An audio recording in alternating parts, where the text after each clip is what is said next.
edition of, wait a second, this is the first edition of the AEW Dark Review on the 34 YouTube channel. Claudio, Alex, what's going on? Hey, not much. Yourself, guys? How are you doing tonight? Hey, doing good. Thanks. The 34 YouTube channel is back, and we're reviewing AEW Dark. So for those people out there that watch Dynamite and might not know, like us sometimes, what the hell is going on AEW Dark and Elevation, now we're going to let you know the insides of what we liked and what we didn't like on all these matches. So let's start off with the first match, Lance Archer versus Iseah Brown. You know what? As I mentioned this before, it was great to see Lance Archer back on stage. He comes in as usual. He cuts off the opponent's music and gets right into the action. It was, you know what? Honestly, I missed him. Someone's missing here. Who like the last time I've seen him was when he got brutally destroyed. I think was last year by the awesome Hangman Adam Page. But now he came back, and you know what? I hope they're gonna give him a storyline. I hope this match is gonna further develop either into Dynamite or Rampage. It was just good. Honestly, even though, you know, I felt like the crowd was not going to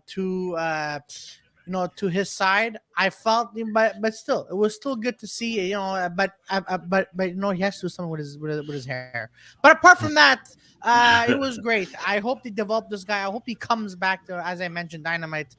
You know, it was just great seeing Lance beating the shit out of his opponent. Yeah, that's all he had to do. You just had to kill the other guy. Yeah, that's exactly. The only thing is, I could see, I know they did the match. I think it was earlier this year when they had MJF and the Wardlow storyline.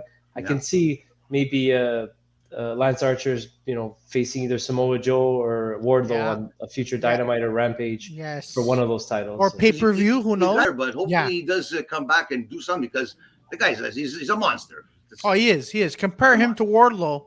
I don't know. It's tough to say. Let's compare him to the next guy, Zack Clayton. Supposedly he did sign with AEW now, and this is his second or third or fourth match. Nothing crazy to me. He calls himself the Reality because his wife is on a reality show, the Jersey Shore. But other than that, who the hell are you? Like, I don't know. His wrestling not up to par to me, and Taz was really getting into him with the he was.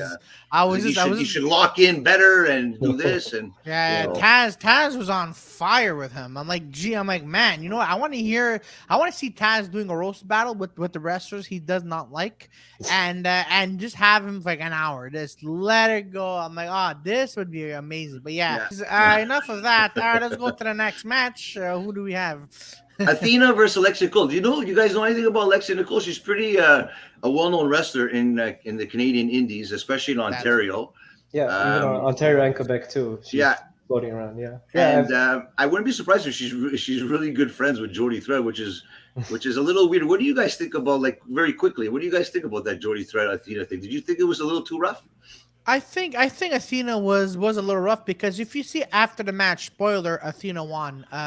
You could see at one point like she would she would take her arm and pray and have her praise. But if you catch really quickly, you could see Athena telling her to get the hell out of the ring. And then I believe even at the beginning, I think Athena was kind of mocking her a little bit at the beginning. When she gave the the face of okay, and then I believe Taz or Matt Giovanni were saying is like, now Athena knows what she has to walk in, and she has to But if you noticed, Athena was about to do the same move to Alexia Nicole that she did to Jody Thread. That's why I'm going. That's why, to me, I think that when Athena was in the ring against Jody Thread got probably the biggest pop, to the point where everyone's telling her that, wow, you went a little too rough here. To me, I don't think she went a little too rough, because if it was men in this match, I don't think anyone would have said anything. So exactly, that's a good point. Yeah, honestly, that was like one of the best matches of the week from the Dark Elevation last week. I thought it was fine. Honestly, she's done that move in the past to Jody Thread. She's done it in NXT, Athena. It's not like she just decided to, randomly just dump Jody Thread outside. And even then, I haven't seen much of Jody Thread, but from what I've seen on Twitter, other people said is that she's had many hard-hitting matches, probably even more than the match against Athena. So it was nothing new for her, and if anything, it probably just pumped her up more, and it made the match much more interesting. But it's like you said, just like tonight, I think Athena knew that, you're facing a hometown talent, so you're gonna play the heel, and she did it again tonight, and she made Alexia Nicole look good. She had a couple of moves. Alexia Nicole threw some nice drop kicks, Cazadora to an arm drag, and she took a great the wheelbarrow suplex that Athena gave to Alexia Nicole looked massive. Like you could be a good color, like a good color commentator, like a Jim Ross. The moves, hey Alex. That's playing video games. Man. That's honestly, it's playing the wrestling video games. You create a wrestler, it's like. Exactly. So on to the next match. I know Claudio is excited about this one here. Danhausen versus James Stone. Stone, I heard he's from Beauharnois, Quebec. So shout out to him. Okay. Yeah, but you know what? As I mentioned before we went live, I found tonight Danhausen impressed me just a little bit. Really? Yeah, just a little bit. I find he had some good moves. He wasn't. I found here he was not a quote unquote comic relief as he is when he's on either Rampage or Dynamite. I think we do see a little bit of a serious side of Danhausen here in this match.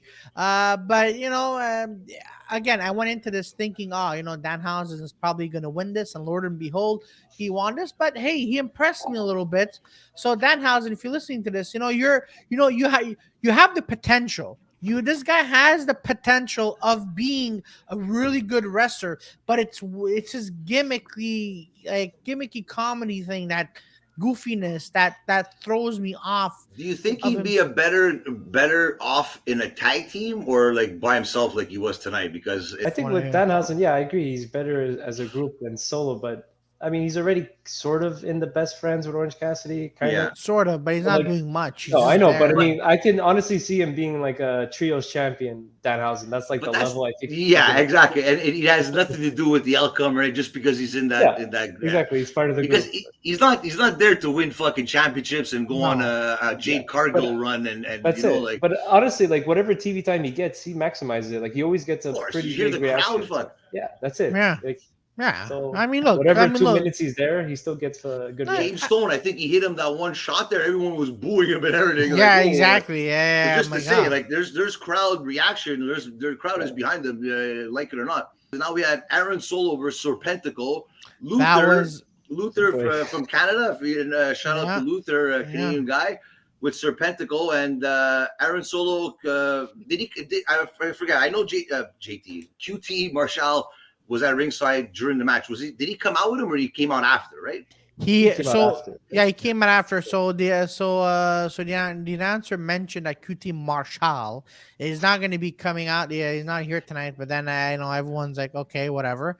But then after that, I'm like, I know something's up. And then after a few minutes into the match, QT Marshall comes out. I'm like, wow, you made your opponent notice that you're coming out. I'm like, all right, whatever. It was Good as QT Marshall though. He fucking the crowd is they hate him. Oh yeah, for sure. Especially when Sorry, go ahead, Alex. I'm just gonna say, like, I know it's like the complete polar opposite, but I feel like, especially just like seeing Monday Night Raw when R-Truth showed up, I feel like it's the same thing where R-Truth, you don't know how good of a wrestler he is, but at the same time, you don't realize that no matter how much they're not on TV, just like QT, they're gonna get a reaction. In this case, Truth obviously gets huge babyface reaction, and QT, he's gonna get booed. So I think like he's a valuable member of the roster where he's not gonna be positioned at like mid-level or even definitely not higher up on the card, maybe the lower card, but like he has a place on the roster where he's better than you think in the ring. Yeah, and I think he's really good as well, like getting the heat, to getting the crowd to go against him. So exactly. It started off very interesting. But then after that, I'm like, okay, all right, enough now. I guess we have to get to like Serpentico. He has to get to that 100 losses record. That's is that what it is? Is that what they're trying to do? Probably, like he has 90 something. I think he's pretty up there. Wow. So. Yeah, exactly. He probably has. Does he have the most losses in AEW? I'm sure he does. He must be the one. Yeah. Yeah, that's the first guy that comes to mind. I don't know, but that's another guy that understands his position in the company, right? It's good for him. So exactly. So, and then we have the next match, Riho. You know what? I was more excited. I don't know if you know who Jungle Kyona is, but she really impressed me. She really impressed me. Is she from Stardom or New Japan or something like that, Alex? Yeah, she's from Stardom. She was with Stardom for several years, and then I remember reading her name come up either this year or last year. She quit Stardom, and then she just became a freelance. Okay. And Excalibur mentioned on commentary that in the last couple of months she's doing she's been on a U.S. excursion. She's worked a couple of indies, and there's actually a match on YouTube. It's I forget which indie, somewhere in Indiana in the U.S. It's Jungle Kyona versus Sky Blue. That's actually pretty good. It's worth checking out. It's for free on YouTube. Uh, so I think, yeah, I agree that she was impressive in her debut for AEW. And I like that Excalibur mentioned, he filled us in on commentary that she's been in Stardom, but also Riho has been as well. And their paths have crossed both as opponents and also as teammates. Okay. So we had that history there. It wasn't just a throwaway match, but she's wrestling tomorrow, Riho. I think this was more like a warm-up match against Jamie Hayter. Okay, so she's wrestling on Dynamite. Yeah, Dynamite's Riho against Jamie Hayter. Okay, so there you go. Tomorrow. So to the next match, which I thought this was going to be the main event, but we got this match next. The Lucha Brothers versus the WorkHorsemen, and the WorkHorsemen wrestled in Elevation the night before. So this is 2 matches in a row for them, and they lost to the Blondes the night before on Elevation, and now they're facing the Lucha Brothers. We kind of figured out what was going to happen here, but yeah.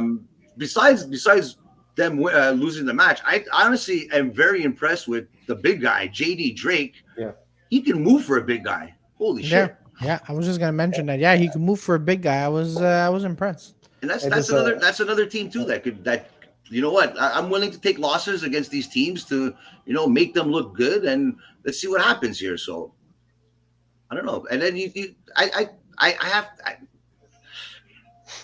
Penta has to turn fucking heel, man. He has to turn heel. He has to. Yeah, we had what was it? What did they call themselves? Penta Oscuro. I just remembered. There you go. Oh, yes. Spanish. Yeah.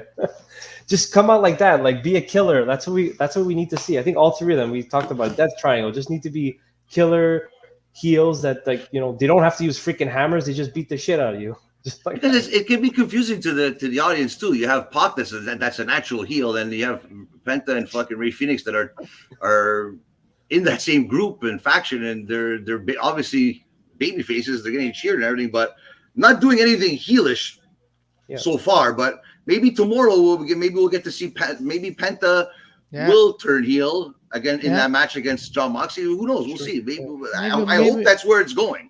Yeah, and I hope he comes back in his gimmick because. But I would love to see more of the WorkHorsemen though. What, I like them.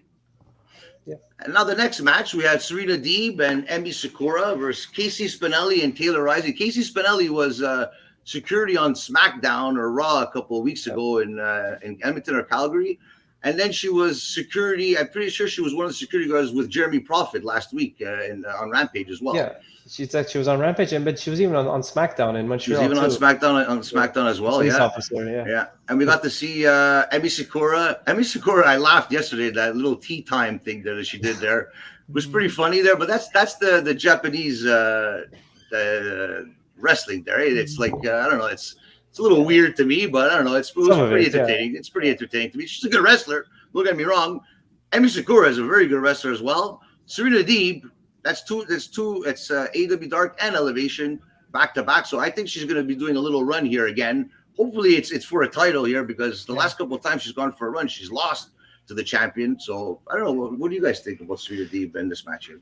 Go ahead, Alex. No, I think with Emi Sakura, I agree. She's really good, and she's always on a dark elevation. Like, she's always booked. You have to wonder, like, what would it take just to put her on a Rampage? Maybe not a Dynamite, I understand, but like, honestly, I think she can fit in with the mix of the women's that are there. Like, she could. They've had matches with Toni Storm has fought Emi Sakura on Dark or Dark Elevation. Why couldn't you just do that on Dynamite or Rampage? Yeah. Like, she can easily fit into the mix there, and also. You mentioned yesterday when she had her tag team partner, Mei Saruga, who's one of Emi Sakura's students. She's really impressive too. Put her on a Dynamite or Rampage and throw her in the mix. I think she'll put on a good match. And, I know they're getting these reps now on Dark Elevation. I think by now they understand like the camera work or whatnot. Or there you go. I think it's more that than anything, right? The transition. They've had enough matches. They're ready for it. Yeah. Yeah. Not every week, they don't have to be a Rampage Dynamite every week, but at least, every once in a while, throw them in the mix. I have to say, like, Taz was on fire during this match. The Spank City comment. You know what? The commentary is great on Elevation, and on the Elevation we have Riccoboni and Daddy Magic. We're always on fire. Woo! He's always Daddy Magic. Woo! So many good lines, and then that hair color. What's that hair color? Was on Blue, fire gray? too, man. Yeah. So He's doing the semi truck, the horns too. Oh my god! It's great because at least it's it's a YouTube show, but at least they're keeping it entertaining for us. So it's pretty funny, man. And then down to the main event now, Ricky Starks versus Nick Comoroto, and QT Marshall got chants like you wouldn't believe. I can't say it on air right now, but you can kind of figure out what the chants were towards QT Marshall. Ricky Starks, people maybe forgot about him. You know what? Usually the main event of these AEW Dark and Elevations means something. So I think Ricky Starks slowly is coming back into the mix. What do you guys have to say? Well, the last time we saw Ricky Starks and QT Marshall was the night before that pay-per-view, the All Out pay-per-view, and it was not an exciting match, and it looks like Ricky Starks was going to win, but tonight, I haven't seen Ricky Starks in a long time, so it took me a while to say, oh yeah, Ricky Starks, oh yeah, I forgot about this guy. Yeah, that's a good point because just to tag along, Claudio, if you don't mind. I agree because he came off of the big win in the Lights Out match against Powerhouse Hobbs. Yeah. I think it was on the Rampage of the Grand Slam, if I'm not mistaken. One of them, yeah. Then he had a random match on Dynamite, and then we didn't see him for like 2-3 weeks. It's makes you wonder. And we haven't seen Powerhouse Hobbs as well. So yeah, exactly. It's like. That was was a great end to the story that they had with Hobbs and Starks, but now it's what's next. Like a lot of these storylines, what happens is as soon as they end, it ends, and then you don't see them on TV for like a week or two, and then they're on Dark, and then slowly they come back up on TV after. So I don't know. Maybe there's just too many guys on the roster, or roster. I don't know what it is, man. But or maybe they really need that Ring of Honor show to maybe I don't know.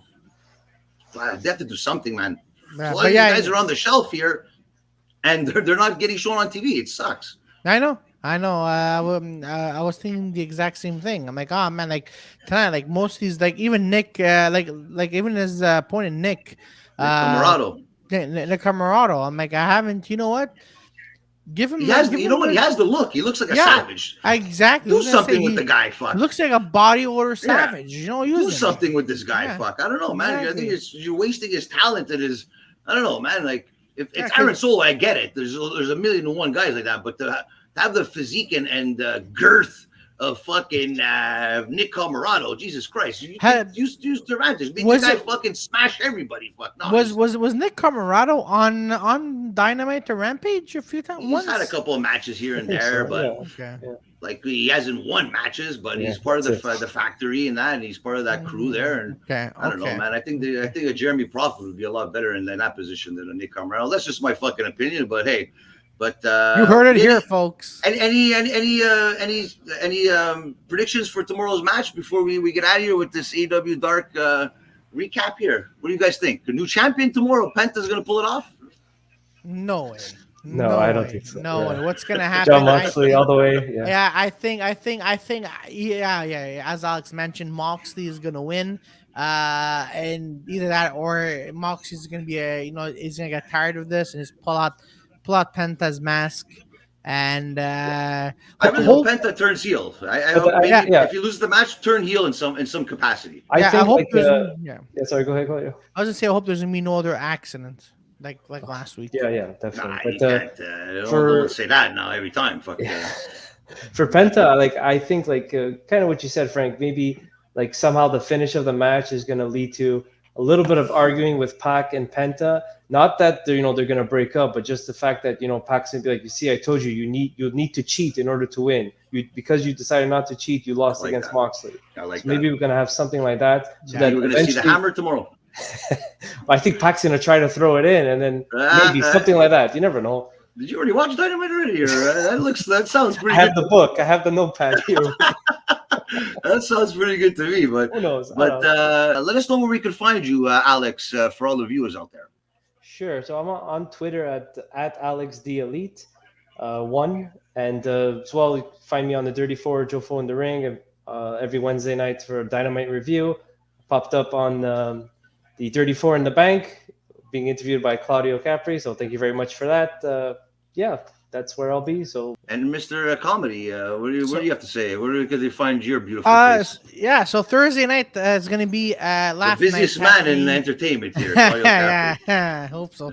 Yeah, no, so Thursday night, they're going to be a Laugh Nights happening at Casamaro here in Little Italy this Thursday. And then you can also find me on Thursday nights at 8 p.m. on The Intellectuals with myself, Guido Grasso, Poseidon, a guy named Adam, and Pentelis. That's on Pentelis Comedy. And here on Joe Fo in the Ring, sometimes on Wednesday nights at 10:15. So we watch AEW Dynamite and then we give a review. Do we like it? Do we not? That's just our opinion. And this for more, many more like this to come. That's it. And obviously, you can find myself on Joe Fo in the Ring. Just type in Joe Fo in the Ring on every single social media platform out there, and especially on YouTube. Subscribe to our channel. Subscribe to this channel, the Dirty Four. We're getting this channel to 1,000, Claudio. I'm going to guarantee you that before. I'm going to tell you right now, before next year, before the next year, I'm telling you, we're going to get to 1,000. Let's work hard to get there. We're going to get there with the help of everybody out there. And remember, wrestling is life.